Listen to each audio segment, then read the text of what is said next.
तो उनका आनंद भी व्यापक है, लेकिन वो किसी विषय पर आश्रित नहीं है। भगवान का आनंद स्व आश्रित है, माने इस संसार के संयोग हो या न हो, आप आनंद में रह सके। उस स्व आश्रित आनंद को परमात्मा का आनंद कहते हैं। और वो आनंद छूना हो तो हर वस्तु, हर व्यक्ति, हर परिस्थिति में बैठा हुआ है, लेकिन दृष्टि से देखना है, इससे भोग से नहीं, योग से जुड़ना है, और योग से जुड़कर उस आनंद में रमण करना है। प्रकृति माँ है। महापुरुष कहते हैं कि माँ का भोग नहीं होता, योग होता है। और उस योग में परमात्मा की जो आनंद की झांकी है, वो महापुरुष प्रतिक्षण, प्रति अनुभूति में वो रमण करते हैं। महापुरुष दृष्टि मात्र से प्रकृति का और परमात्मा का आनंद प्राप्त कर सकते हैं, और आप भी कर सकते हैं। लेकिन जन्मों जन्म से हमारी अज्ञान अवस्था के कारण हम मान लेते हैं कि विषय के भोग के द्वारा आनंद है।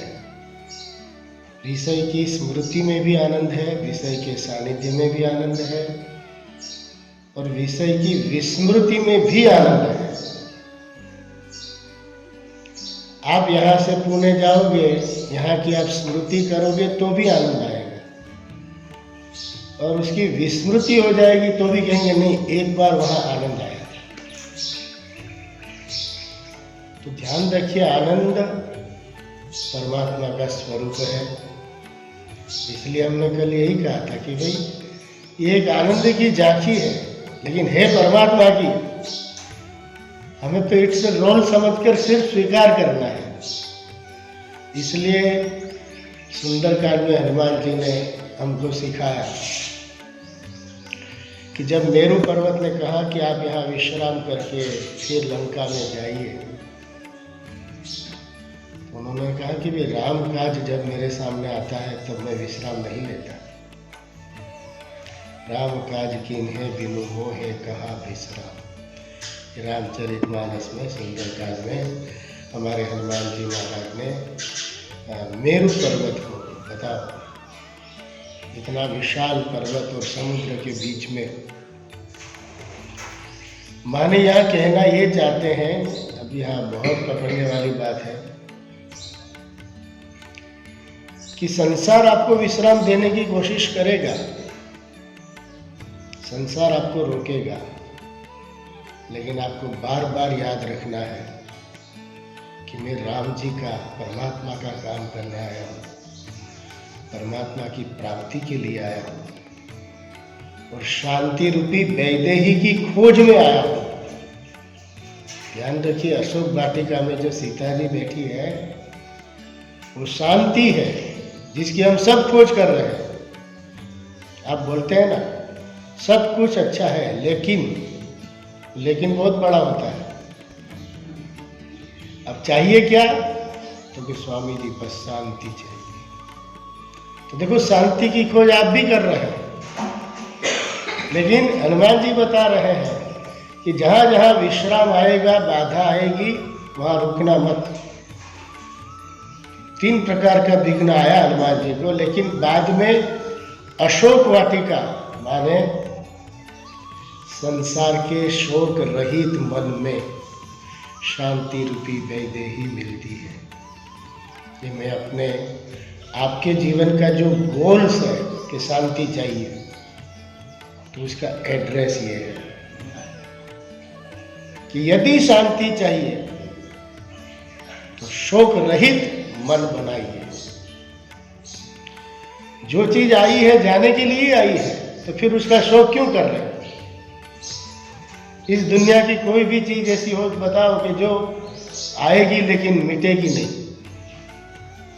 हर चीज और जो अभी आप पेंडिंग कामना लेकर बैठे हो, वो कामना का विषय भी मिलेगा, लेकिन मिलने के बाद बिछड़ेगा। इसलिए भगवान आपकी कामना अनुसार भोग इसलिए नहीं देते कि बेटे तुम ये खाओगे ये पियोगे लेकिन बाद में रोओगे भी। और हर विषय को देख लो, ऐसा कोई विषय हो तो बताओ कि जिसका संयोग होगा लेकिन वियोग नहीं होगा,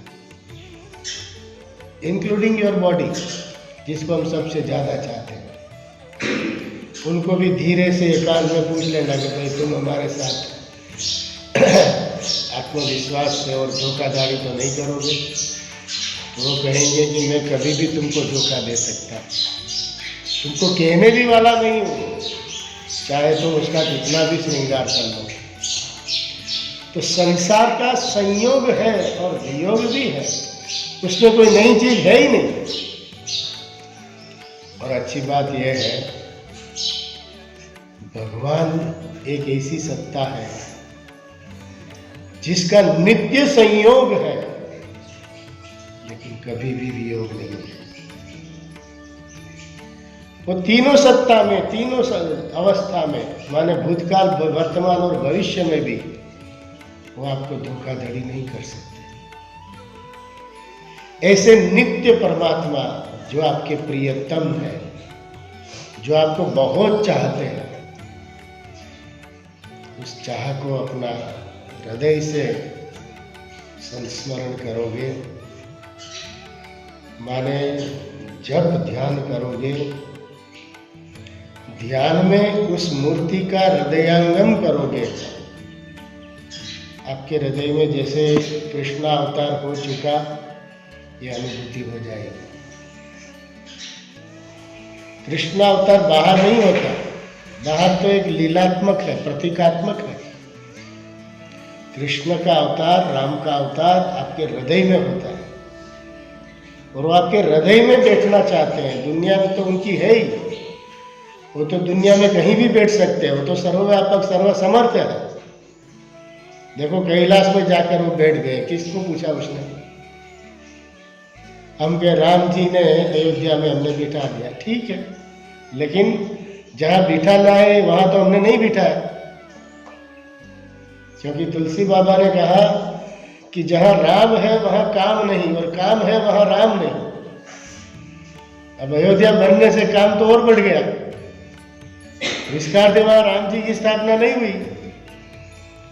अभी तो कह रहे कुछ कुछ और बनाना है, और बनाना है। अरे भाई, मनुष्य जीवन उसमें समाप्त हो जाता है और जो करना है वो नहीं हो सकता। तो कहने का भावार्थ है, हनुमान जी ने मेरू का सम्मान किया, वहां रुके नहीं। दुनिया का सम्मान करो, कहीं रुको मत। रुक जाओगे तो फंस जाओगे। रुकना है तो एक ही जगह रुको, जहां शोक रहित मन की स्थिति हो। उस अशोक वाटिका में बैठो तो वहां शांति रूपी वैदेही आपको मिल जाएगी। और जहां शांति मिल गई तो फिर आपके भीतर कोई संकल्प विकल्प रहेगा ही नहीं। जिसकी प्राप्ति के लिए आप इतनी खोज कर रहे थे वो मिल गया, फिर आप क्यों खोजेंगे? कोटेश्वर आने के बाद आप कोटेश्वर कहाँ खोजोगे? पुणे आ गया, इसके बाद पुणे को आप कहाँ खोजोगे? ध्यान दीजिएगा, प्रकृति सम्माननीय है, भोग के द्वारा सुख की पराधीनता के लिए नहीं है। वहां सुख के पराधीन नहीं होना है, सुख से उपराम होना है कि नहीं, ये भी मेरी माँ का प्रसाद है, लेकिन वो प्रसन्नता के द्वारा मुझे आनंद मिल रहा है। तो भोग का नहीं, योग का आनंद मिलता चाहिए। तो आप सब इतनी सुंदर पवित्र अध्यात्म यात्रा करने निकले, बहुत अच्छी बात है। ऐसे जीवन में निकलना चाहिए। नर्मदा का कोई भी उत्तर तट आप कहीं भी बैठो, हमारे मार्कंडेय ऋषि ने अनुभव के साथ लिखा है कि उत्तर तट पे आप कहीं भी बैठोगे तो परमात्मा की चेतना का स्पंदन आपको मिल जाएगा। और नर्मदा जी का अभी तट इतना सुंदर पवित्र है कि लोग यहाँ आश्रम नहीं बना सकते हैं तो परिक्रमा ही करते रहते हैं। एक बाबा गंगा तट से आए, कह रहे मैंने आश्रम छोड़ दिया, यहाँ आश्रम बन नहीं पा रहा है, तो मैंने सोचा कि नर्मदा तट पर रहने का एक ही तरीका है, परिक्रमा करो। तो कह रहे तीसरी परिक्रमा चल रही। समझ में आया? जीवन में परिक्रमा करो अच्छी बात है, लेकिन एक तट पे एक स्थान पे बैठने का अभ्यास करो। बैठने से भी माँ नर्मदा जी जो आपको देना चाहती है वो दे देगी। डोंगरे जी महाराज एक कथाकार हुए, श्री रामचंद्र डोंगरे, यहाँ के बड़े प्रसिद्ध कथाकार थे, ब्रह्मलीन हो गए। नाभि तक खड़े रहकर रोज 21 माला करते थे और बाद में ही सब आहार विहार करते थे। ये उनका संकल्प था। मालसर में उनका कुटिया है और संतरा मंदिर में उन्होंने आपातत संन्यास लिया और मालसर में ही जल समाधि लिया। कहने का भावार्थ है, जीवन में आप पैसों से मानते हो कि बहुत कुछ खरीद सकते हैं, पैसों से गुरु नहीं खरीद सकते, पैसों से माँ बाप नहीं खरीद सकते, पैसों से आपकी जिंदगी नहीं खरीद सकते। देख लो, भगवान को कहो कि 1 साल मेरा रिवाइंड कर दो, मानो मुझे वापस पिछला साल का जीवन वापस दे दो। एक क्षण भी भगवान आपको नहीं दे सकते तो पूरा साल, पूरा बुढ़ापा, पूरी युवानी कहाँ से दे सकते? माने पैसा जीवन निर्वाह का साधन है, हम उसको मना नहीं करते हैं, लेकिन उसकी लिमिटेशंस है। पैसों से आप भगवान को नहीं खरीद सकते। भगवान का आप दर्शन कर सकते हैं मूर्ति के द्वारा, लेकिन पैसों से खरीदा हुआ भगवान कितना आपके हृदय में आएगा आप सोच लीजिएगा। मुझे तो जहाँ पैसों से दर्शन कराने की बात आती है तो मैं दर्शन ही नहीं करता। मैंने कहा मैं भीतर दर्शन कर लूँगा। इवन तिरुपति में दर्शन नहीं किया, क्योंकि उसने कहा 2000 रुपये में इंस्टेंट। मैंने कहा भाई इंस्टेंट वाली बात हमको पसंद नहीं है। माने पैसों से ही भगवान मिलते तो सुदामा को क्यों मिले, विदुर को क्यों मिले, दुर्योधन को क्यों नहीं मिले? पैसे वाला तो दुर्योधन था। वहाँ हमें हिंदुओं को ये प्रोत्साहन नहीं देना चाहिए। ठीक है, पहचान के द्वारा अपना सम्मान करके दर्शन कराते, वो बात अलग है। मूल बात इतनी सी है, जहाँ भी रहे भगवान के लायक रहे, और कम से कम दुनिया हमको पसंद करे या ना करे, भगवान हमको 24 घंटा हमारे आचरण से, विचरण से प्रसन्न रहे, रिझ जाए। जैसे गोपियाँ चाहती थी कि मैं ऐसा आचरण करूं कि कृष्ण मेरी ओर ही देखे। जैसे हम लोग देखते हैं कि हम ऐसा श्रृंगार करें कि लोग हमारी ओर ही देखें। भक्त की दृष्टि ऐसी होती है। वो भी श्रृंगार करती थी, लेकिन लक्ष्य था कृष्ण को रिझाना। अब हमारा भी श्रृंगार होता है, लेकिन लोगों को रिझाना। तो लोग रिझते हैं, भगवान नहीं रिझते। लेकिन लोगों को रिझाने का नुकसान क्या है आप सबको पता है। मूल बात है कि जीवन में हर परिस्थिति को एंजॉय करो। इसलिए तो मैंने कल कहा कि आपको जो करना है करो, लेकिन धर्म की मर्यादा में। मना नहीं है उसमें। भगवान भी रास गरबा रमते थे, माने भगवान लीलालीन रहते थे, लेकिन धर्म का उल्लंघन कभी नहीं किया। धर्म से अतीत कभी भगवान कृष्ण ने मर्यादा का उल्लंघन नहीं किया। धर्म का सम्मान करते हुए आप सब कुछ कर सकते हो। गृहस्थाश्रम इसलिए तो है, लेकिन धर्म का उल्लंघन होगा तो प्रकृति आपको थपाट मारेगी, माने नुकसान होगा। आप सबको बार बार माँ नर्मदा जी का आशीर्वाद, कोटेश्वर महादेव का आशीर्वाद, जहाँ रहे भगवान की भक्ति बनाए रखे, ध्यान भजन करते रहिए। जब बच्चे अपने घर जाते हैं तो माँ बाप कुछ कुछ शिक्षा और होमवर्क दे देते हैं, तो हमें देने की इच्छा हो गई, इसलिए हम दौड़ के आ गए। तो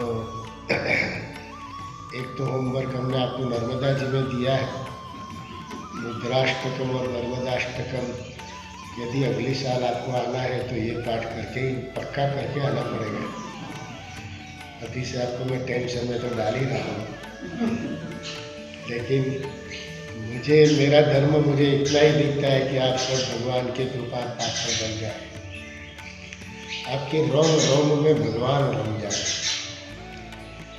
आप आए या ना आए, हमारा ये लक्ष्य नहीं है, लेकिन आप भगवान के कृपा पात्र बने, ये आश्रय और ये आग्रह हमारा हमेशा रहेगा। क्योंकि साधु संतों का कर्तव्य यही रहता है कि सबको भगवान तक उसको पहुंचा देना, भगवान की कृपा पात्र बना देना, भगवान के सानिध्य की अनुभूति करा देना, ये संतों का कर्तव्य है। ये हम ना कर सके तो भगवान भी हमको डांटते हैं कि तुम क्यों लोगों को इकट्ठा कर रहे थे। माने साधकों को संत इसलिए सानिध्य में ले आते हैं कि वो शीघ्र परमात्मा का अनुभव करा दे। हम तो धीरे धीरे आपके हृदय में मूर्ति प्रतिष्ठा उत्सव करेंगे। राम राज्य तो अयोध्या में होगा, लेकिन आपके हृदय ही अयोध्या है, और वहाँ हम राम जी की स्थापना चाहते हैं। तो अयोध्या माने युद्ध रहित स्थिति, द्वंद्व रहित स्थिति को अयोध्या कहते हैं। तो बस आपको अंतिम उपदेश ये है, आपका हृदय अयोध्या बन जाए, उसमें अपने इष्ट देव की स्थापना हो जाए, हम उसमें ही रमण करें, दुनिया हमारे लिए निहिरस बन जाए, परमात्मा सहरस बन जाए। इन शुभेच्छा के साथ ओम पूर्णमदः पूर्णमिदं पूर्णात् पूर्णस्य पूर्णमादाय पूर्णमेवावशिष्यते।